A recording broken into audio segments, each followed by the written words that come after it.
Welcome to the Inside the Boards podcast, the podcast dedicated to helping you learn to think like a question writer so you can study smarter, not harder, and succeed in medical school. And now here's your host, Patrick Beeman.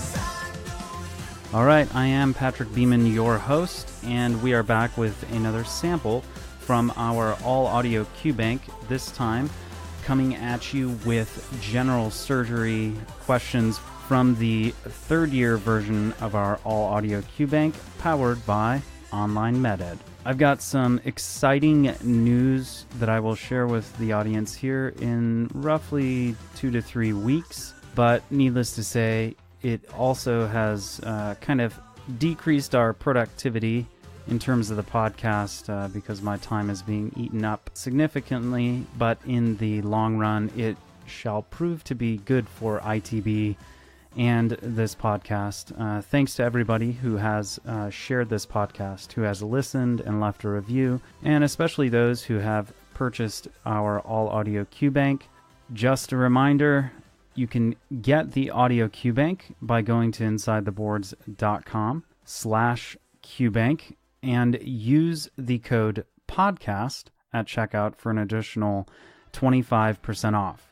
This introductory pricing is going to end on November 4th, as we'll be switching to a different way of delivering the content. But basically, you can get a year's access now for about $60, including all the updates. On the website, if you purchase the audio Qbank, you will get access to both the first and second year and third year versions.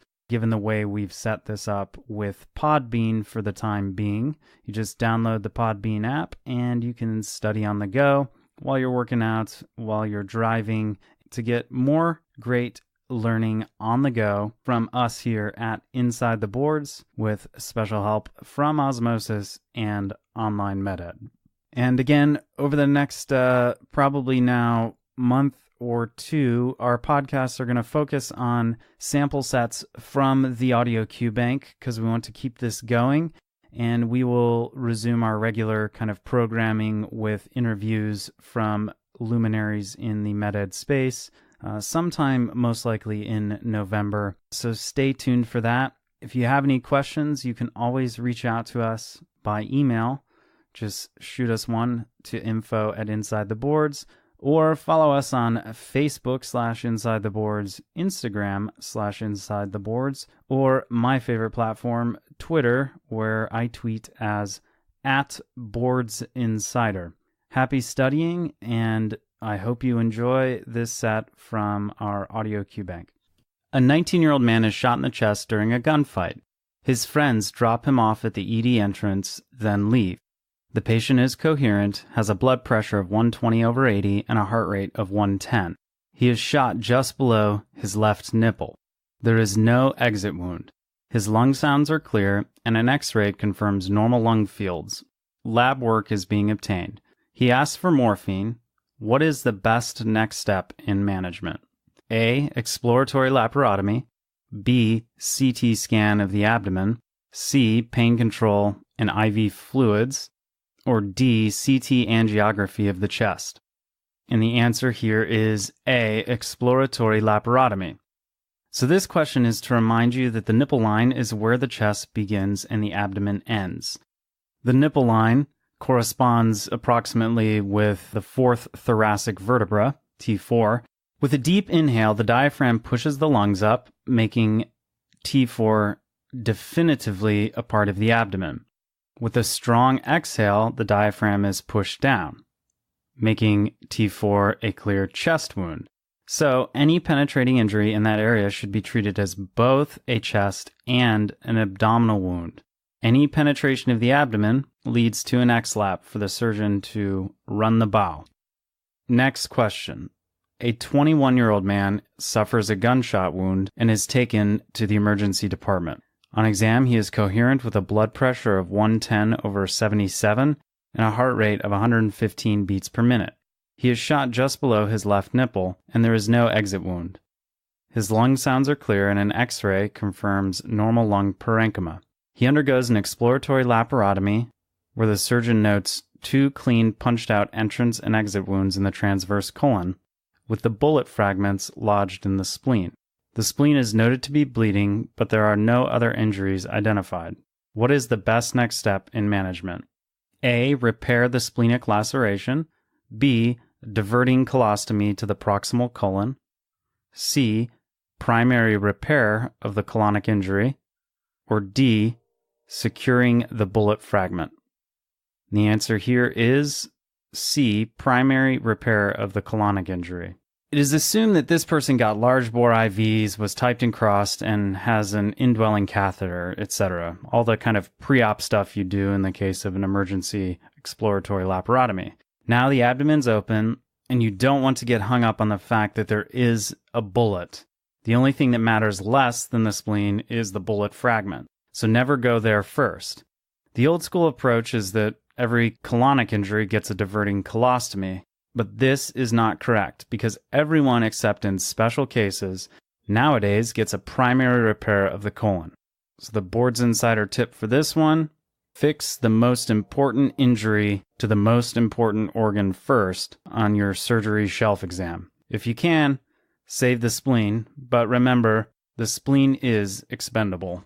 And keep in mind, asplenic individuals will need vaccinated against the 3 common encapsulated organisms, Streptococcus pneumoniae, Haemophilus influenza B, and Neisseria meningitidis, to avoid the risk of overwhelming post-splenectomy sepsis. Next question. A 26-year-old woman is involved in a motor vehicle accident. She has fractures in both upper extremities and lacerations on her face. She is yelling at the paramedic and has significant relief of her abdominal pain with placement of an indwelling catheter. Shortly thereafter, she develops hypotension and tachycardia. Furthermore, she becomes pre-syncopal. Aggressive IV fluid resuscitation is begun. She is typed and crossed in preparation for a blood transfusion. What is the next best step in management? A. CT scan of the abdomen. B. Bedside ultrasound. C. Plain film of the abdomen. Or D. Diagnostic peritoneal lavage. And the answer here is B. Bedside ultrasound. So this patient has had a massive trauma, and she is now losing blood but bleeding internally. Solid organs bleed when smashed. Hollow, viscous organs spill their contents. So if a patient ever has peritoneal signs, or has a rapid decrement in their presentation, consider internal hemorrhage. Where's the blood? You find it with the FAST, or bedside ultrasound. If there's fluid, you know there's a bleed, and you take her to surgery. It's why the idea of the FAST ultrasound was created in the first place, to ensure that every patient gets a sonographic screen to catch them before they crump.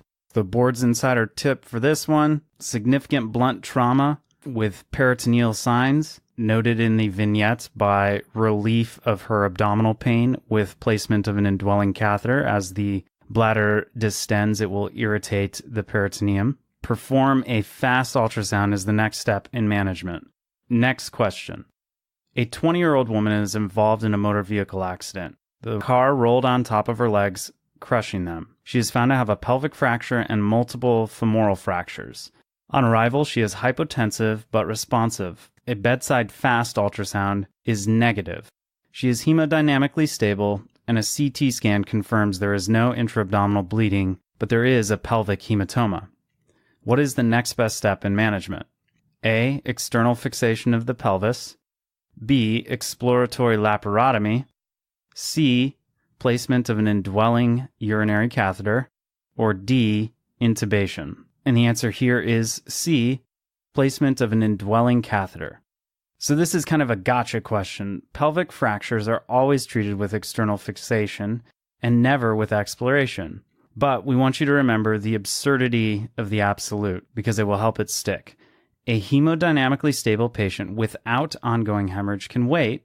She can get the workup she needs, investigating by physical exam the vagina, bladder, urethra, rectum, and then assess for urologic injury with a placement of a urinary catheter. If the catheter goes in easy and yields urine, you're all good. If it's met with blood or you meet resistance, more advanced exploration is required. And thanks to Sam and Alex from Magic Man for letting us use the track Out of Mind off their 2014 album Before the Waves, which GQ described as 12 tracks of alt joy.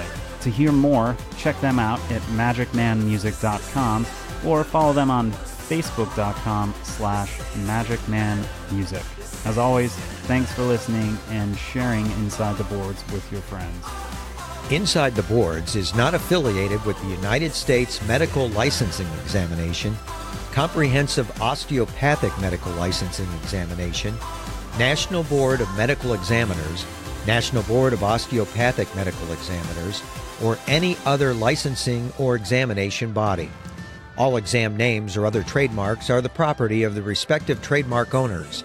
Content discussed during this program is the property of Inside the Boards or the attributed owner and may not be reproduced without permission from the appropriate entity.